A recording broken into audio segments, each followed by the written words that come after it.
Jared, for your presentation. So we'll move on to the next person, who is Felix Musa. Felix Musa is one of our panelists for the day today, and he's an accomplished hotelier who with experience in revenue management, reservations, and sales, and he has been in that position, in senior management positions for a long time now. So as we welcome him, he's coming in to talk about budgeting post-COVID-19. Musa, go ahead.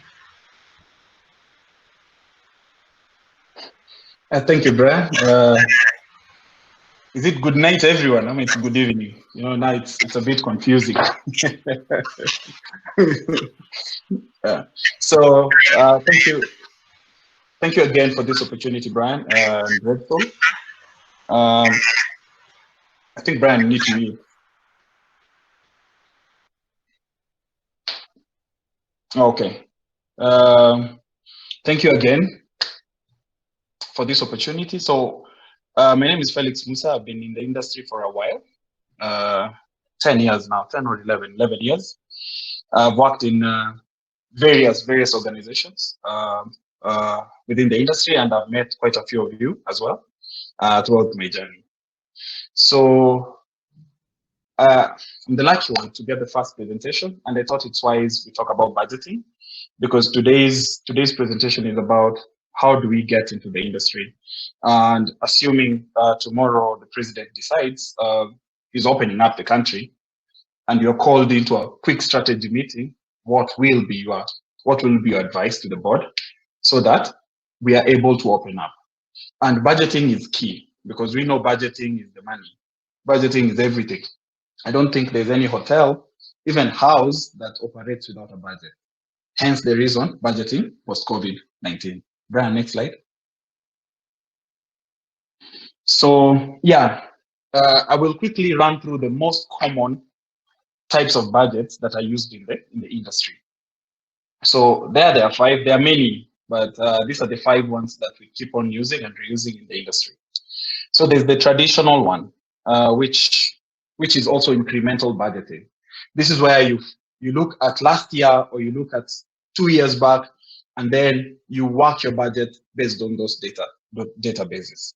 So you look at them and say, okay, I think this year, based on our actions from last year, ABC, we are looking at growing by X or Y. So that is the old traditional way. And then we have this activity-based budgeting. So this is where we look at which activities we will have coming into the next year, and then we work on a budget with them. So we can say we are planning to change maybe our website. That's an activity. So how much will it cost us? And then what will be the benefit of changing the website? Or maybe we are partnering with who? Or we need to increase our sales team. Why do we need to do that? So based on an activity. It's not very common, but yeah, some people use it. And then we have the value-based, value proposition budgeting type of budgeting. So this is where we really don't look at any unnecessary. We just look at the value of the business to the business, and then we say, okay, fine. So if we hire, if let's say if we introduce a new website, it will have X or Y value to the business. So you just look at your activities, the values that they will have to the business. And then we have the fixed or flexible budgeting. So here we have some fixed types of activities in the budget that don't change, like salaries and things like that. And then it's more or less, if you look at it, like the traditional way of budgeting. And then there are some flexibilities. Like, let's say we can say we will have casuals, or we will have, or we are looking at maybe bringing in a tent for an extra meeting. So the flexible budgeting allows you to add on top. So if you look at 4 and 1, they're more or less the same. So the final one is zero-based budgeting. So zero-based budgeting, this is a bottoms-up approach. And this will be the main focus of my discussion today. If Brian can move to the next slide. Yes. So Zero-based budgeting. This one is very hectic to do. And basically, what does it do? It looks at what you need for next year. And I thought it's a good thing to discuss right now post-COVID, because the traditional way of budgeting won't work because we don't know the new travel patterns to expect. So let's assume, again, the president decides tomorrow he is going to open up the country. You can't go back and say, I'll budget August based on last year's August. No, we are on a clean slate. So we can't really go back and say, let's look at last year or the other year before to budget for August. And all the budgets we had for this year, we more or less have to bin them, put them aside or use them as comparison to see how they will work towards, or where we project to reach them. So that's why we said, let's look at zero-based budgeting, because right now, all we need is to know how much do we need to survive, not how much money we will make. So if it's opened, you as a manager who is out there, you'll be asked, so now, how do we budget for the rest of the year? If I was in that meeting, I'll say, let's look at what we need to survive until the end of the year as we learn the new trends that are coming in. So with zero-based budgeting, it gives you a clean slate approach to budgeting. So you will say, my front office team, do I need to have all employees back in August or in July? Or can I start with 1, 2, leave the others on leave, and then bring them? Because remember, having everyone in the office, again, is a cost to your business. The meals you have to produce and things like that, yeah? Number 2, you will look at it like, so it's opened up. We are a 100-room hotel. Do we need to open all the 100 rooms? Do you think we can fill them up? Or do we go incremental? So we start with 20 first in June, 20 rooms, June, July. And then as we start seeing new data trends, do we move them up to 30, like that, all the way to December? So with a zero-based budget, everything that every department brings to the table will be reviewed and will be questioned. So with this clean slate approach, what I'm saying is we are assuming we are opening a new hotel post-COVID. Everything is totally zero, yeah? So you can't really say you're going to refer anywhere. And it's a bottoms-up approach. So every department, so we'll say housekeeping. Housekeeping, we know cleaning will be very, very key, So we need to outsource this material. So housekeeping budget might increase as compared to last year, because now, you have to, every surface after every hour and things like that. So housekeeping will come with their plan and say, this is it. But then we will go and look at marketing and say, marketing, do you think we need to invest that money in TripAdvisor, let's say? Or do we need to invest that money in SEO? Can that money be brought back and we use it somewhere else? So marketing will also have to give their reason. So with this bottoms-up approach, then you have a very detailed-oriented budget, where everything in that budget is well understood and is well approved, so that if, assuming the entire year we need 1 million shillings to survive, then that's the first money we need to make. Or how do we finance this 1 million? Then now you come back and then you reach out to the revenue generating departments. In our hotel, we have the revenue generating departments, and then we have the cost expenditure departments, like housekeeping, engineering, those expense departments. Marketing spends, it does not bring in money. And then we have sales, we have the marketing activities become now revenue generating. So the department might be spending, but its activities as well can be considered revenue generating. So once you know what you need to survive, then you can go to the revenue generating sections and sit down with them and tell them, hey, we know this is what we need. So how are we approaching the market? And I think James will be talking. James and Martin will talk more about that. So I won't dig in. It will result to saving, because you see, when you break down all those small things in your budget, then you will remove the excess. Remember, we have been our industry has excesses, like TripAdvisor business platform, or you signed up with another channel, because money was coming in, so you could spend. But now, post-COVID, we have to save every money. And then after COVID, once we have analyzed and we have like a, how can I say, consistency, then we can go back to our usual spending. Yeah, it will, the inflations in the budgets. If you really analyze our budgets, we have a lot of inflations. F&B will inflate, housekeeping will inflate just to play safe. But when you do zero-based post-COVID, you will kill those inflations. And then resources. So your finance department now will allocate the correct resources. So what I was saying is, like, a good example is housekeeping and it's cleaning materials. We know that will be key. We need hygiene. Hygiene will be key post-COVID. So we will need to allocate more resources to housekeeping as compared maybe to, we can say, like front office, or we can say like, the purchasing department.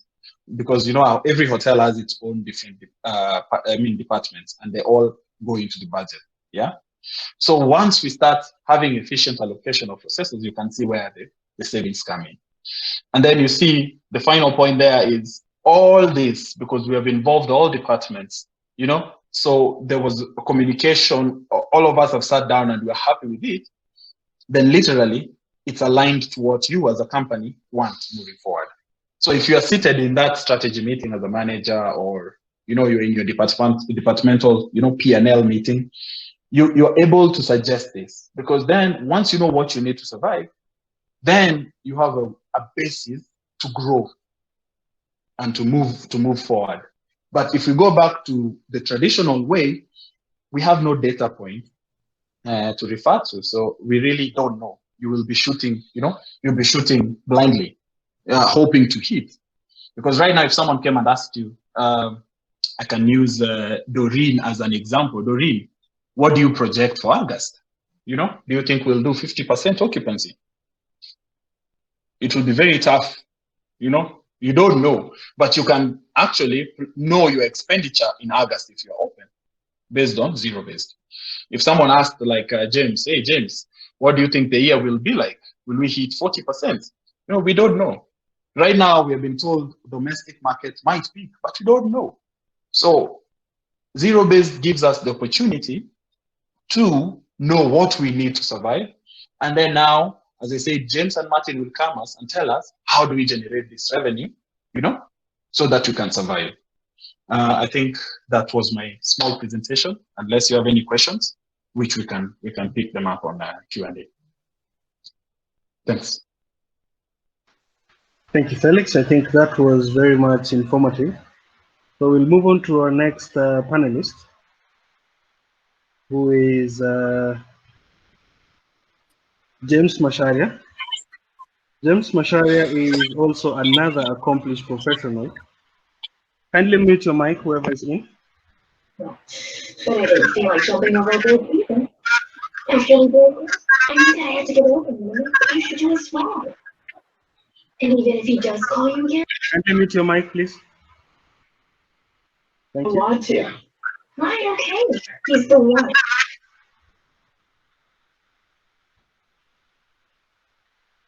So James Macharia is also another accomplished professional in the hospitality industry. He started out as a front desk agent and rose to senior management, and has worked in front office, reservation, sales, and marketing. As he's coming in, probably he will say more about himself as he does his presentation. James, welcome. Hello, everyone. It's a privilege to be part of the webinar that we decided that it is important that we share with other industry players. As Brian has said, I've also been in the industry for 9 years, I would say. And it is fortunate that I've grown up the ranks from front desk to reservations to revenue to sales and marketing to working for an OTA and back to the hotels. Currently, I'm in charge of sales at Crown Plaza Upper Hill. That is where we are at.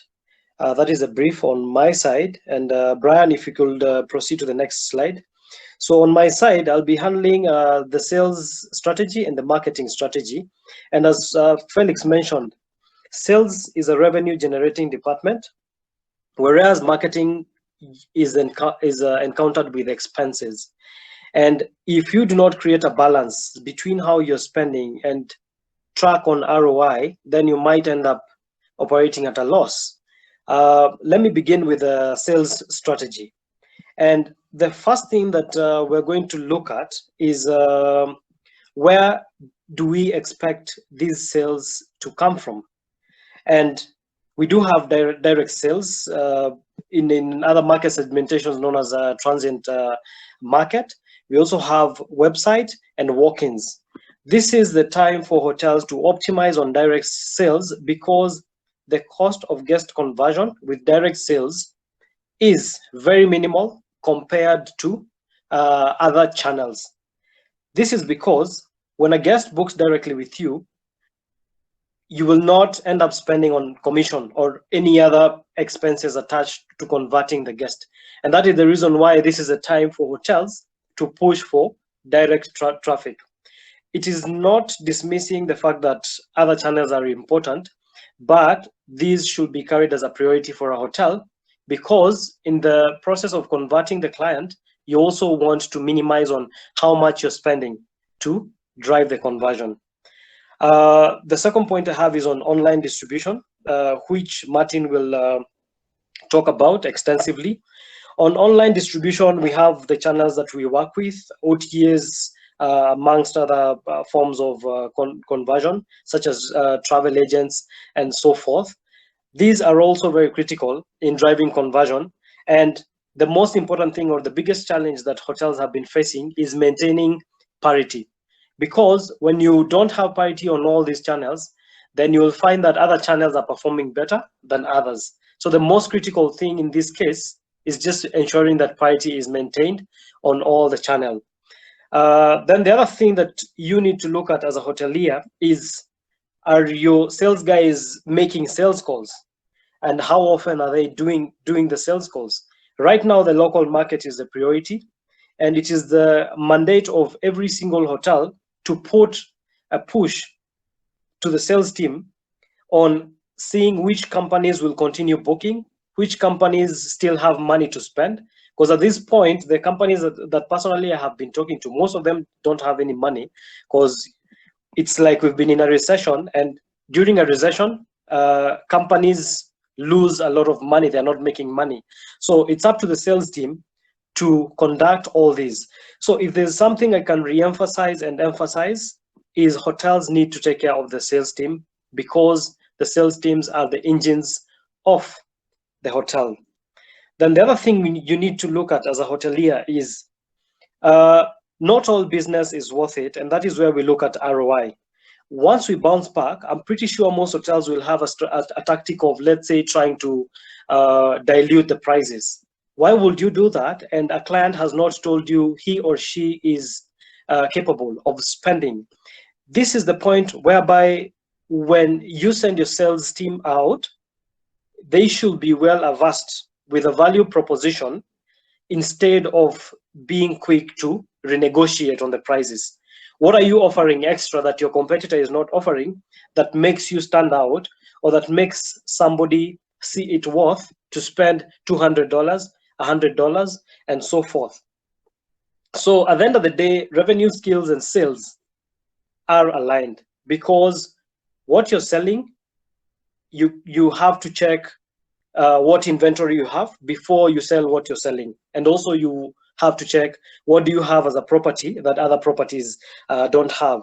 Then we do have GDS, which I will not dwell on that much, because as we all know, the global distribution system, the famous ones, Amadeus, Sabre, Travelport, and so forth, rely on international travel. And as at the moment, no one is traveling, and it might take a long time to pick up. So for GDSs, if you would ask me if there's anything special running, then I would put a pause on it, because the people who you are targeting, the demand is not there. So this is the time, let's say if you have a media campaign going on, you can put a pause on it. And even TravelClick reach out to you sometimes, and they will tell you, this one for sure, for this period, you can put a pause on it. Then once things resume, you can reactivate it. Then we can go back now to another form of boosting on sales, which is reducing the response time for emails and calls. One thing that most salespeople need to know: the faster you respond to a client, the higher the chances of making it or turning it into revenue. Value proposition, I discussed about it. Then we come to dynamic pricing. This is a debate that has been there year in, year out, and it's a culture we are deviating from, because pricing should be based on the demand. We should deviate from this is high season, I have high season rates, or I have resident rates and non-resident rates. People are challenging that nowadays, because if I'm a single booker and I'm a local, and we have a foreigner who's also a single booker, does it mean that they will use more amenities in the room than the local one? No, the answer is no.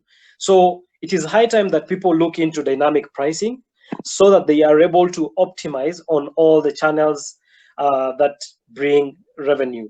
So when you combine all these things, then you end up having a complete cycle of increasing sales and improving sales within the property. Then something that I missed is a digital and e-commerce manager. This is a role that we have seen evolve over time. Not many hotels used to have a digital and e-commerce manager, but with the growth of social media and different forms of driving conversion, it is very critical to have somebody who